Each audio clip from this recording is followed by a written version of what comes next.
Most founders do not have a business problem. They have a dependency problem.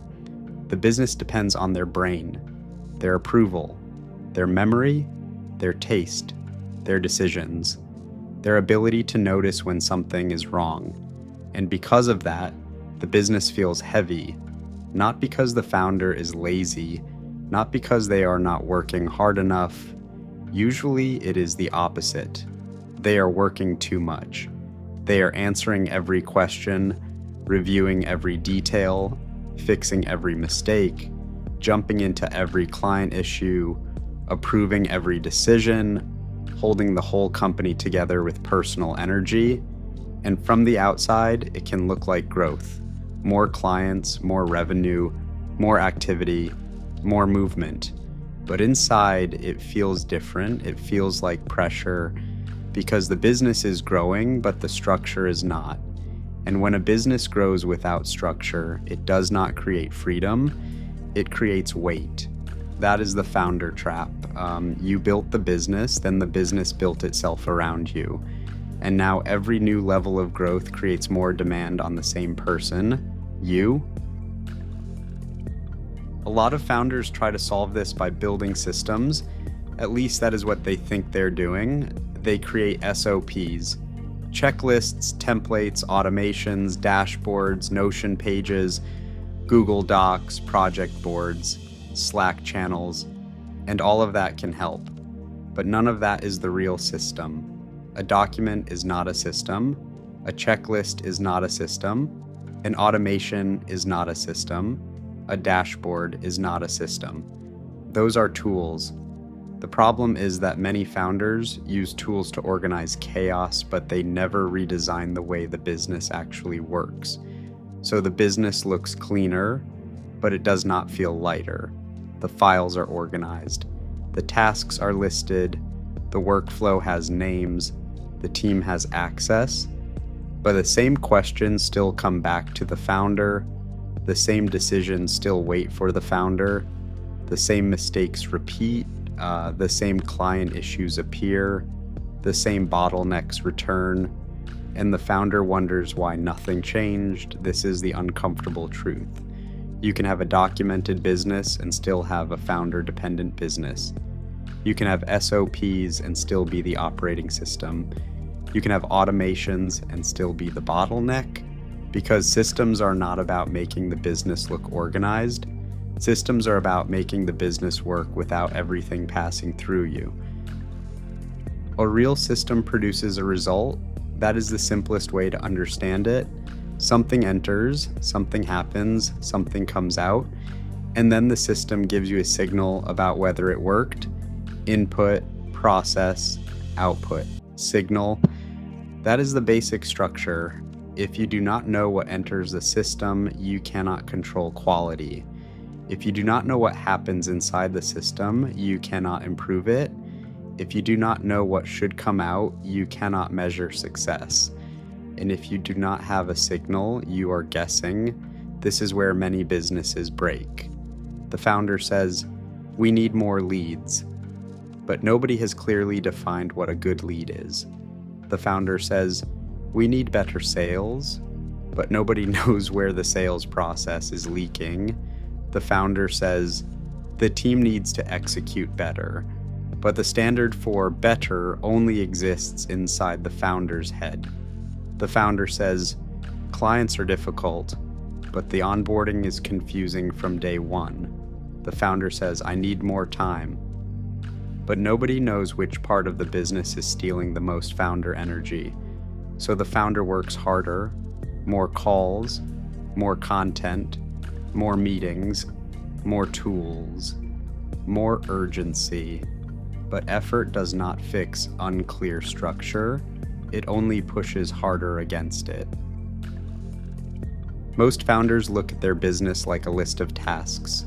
Publish content, answer messages, send proposals, close deals, onboard clients, deliver the service, check the team, review numbers, fix problems. And when the business is just a list of tasks, everything feels urgent, everything feels important, everything fights for attention. But operators do not look at the business like that. Operators look at flow. They ask, how does attention become demand? How does demand become a qualified lead? How does a lead become a customer? How does a customer enter delivery? How does delivery create a result? How does that result create retention, referrals, reputation, cash, or margin? That is the business, not the task list, the flow. Once you see the flow, you start to notice something important. Some tasks create input, some tasks convert, some tasks deliver, some tasks protect cash, some tasks reduce dependency, and some tasks only exist because something earlier is broken. This is a painful but powerful shift, because many founders are not busy because the business truly needs them everywhere. They are busy because the business has leaks. They answer questions the system should answer. They make decisions the system should guide. They fix problems the system should have exposed earlier. They remember things the business should remember. That is not leadership. That is being trapped inside the machine. The most dangerous bottleneck in a business is not always the obvious one. It is not always marketing. It is not always sales. It is not always hiring. It is often the founder. Not because the founder is bad, because the founder is capable. The founder knows the client. The founder understands the offer. The founder has taste. The founder has context. The founder knows what good looks like. So everything starts to orbit around them. The team asks the founder. The client escalates to the founder. The sales call depends on the founder. The final decision waits for the founder. The quality standard lives in the founder's head. The business moves only as fast as the founder can think, approve, explain, review, and decide. At the beginning, this is normal. At the beginning, the founder has to be close to everything. But if the company grows and the structure does not evolve, the founder becomes the ceiling. The business cannot scale beyond the founder's capacity to personally hold it together. That is why more revenue can feel worse. That is why hiring can create more meetings. That is why more clients can create less freedom. That is why success can start to feel like punishment. The business is not broken because it is growing. It is breaking because it is growing around the wrong center, you. A lot of founders think the answer is more marketing, more content, more ads, more outreach, more leads, more attention. And sometimes, yes, the business needs more demand, but not always. If the operation is weak, more demand can make everything worse. Think about the business like a pipe. Marketing opens the tap, leads enter, sales converts them, onboarding receives them, delivery serves them, operations supports them, finance protects the margin, profit comes out at the end. But if the pipe is blocked, opening the tap does not fix the problem. It creates pressure. More leads entering a weak sales process means more missed opportunities. More customers entering a weak onboarding process means more confusion. More clients entering weak delivery means more complaints. More revenue entering weak finance means more stress. More team members entering weak operations means more meetings. This is why growth can feel heavy. The business is not absorbing the volume. It is amplifying the chaos.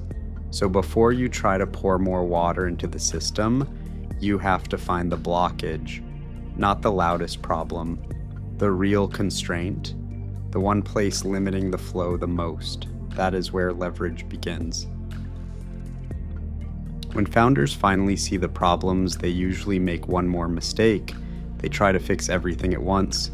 Marketing needs work, sales needs work, onboarding needs work, delivery needs work, the CRM needs work, the team needs clarity, finance needs visibility, the SOPs need updating, the dashboards need cleaning, the content strategy needs fixing. Everything looks important. And maybe everything is important, but not everything is the constraint.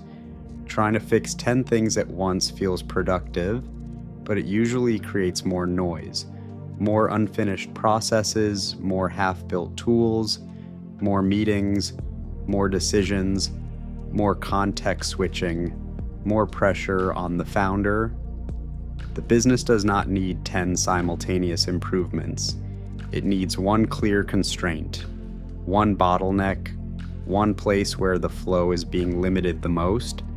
Then you fix that, you simplify it, you create a standard, you create a signal, you run it again, then you move to the next constraint. This feels slower, but it is faster than spending 6 months improving everything and solving nothing. The founder reacts to noise, the operator follows signal. That difference changes the business. A system without feedback is not alive. It is just a snapshot. It may look right today, but the business changes, clients change, offers change, channels change, the team changes, volume changes, the founder changes, and if the system does not learn, it gets old. This is why feedback loops matter. Metrics tell you what is happening, friction tells you where the system is breaking. You need both.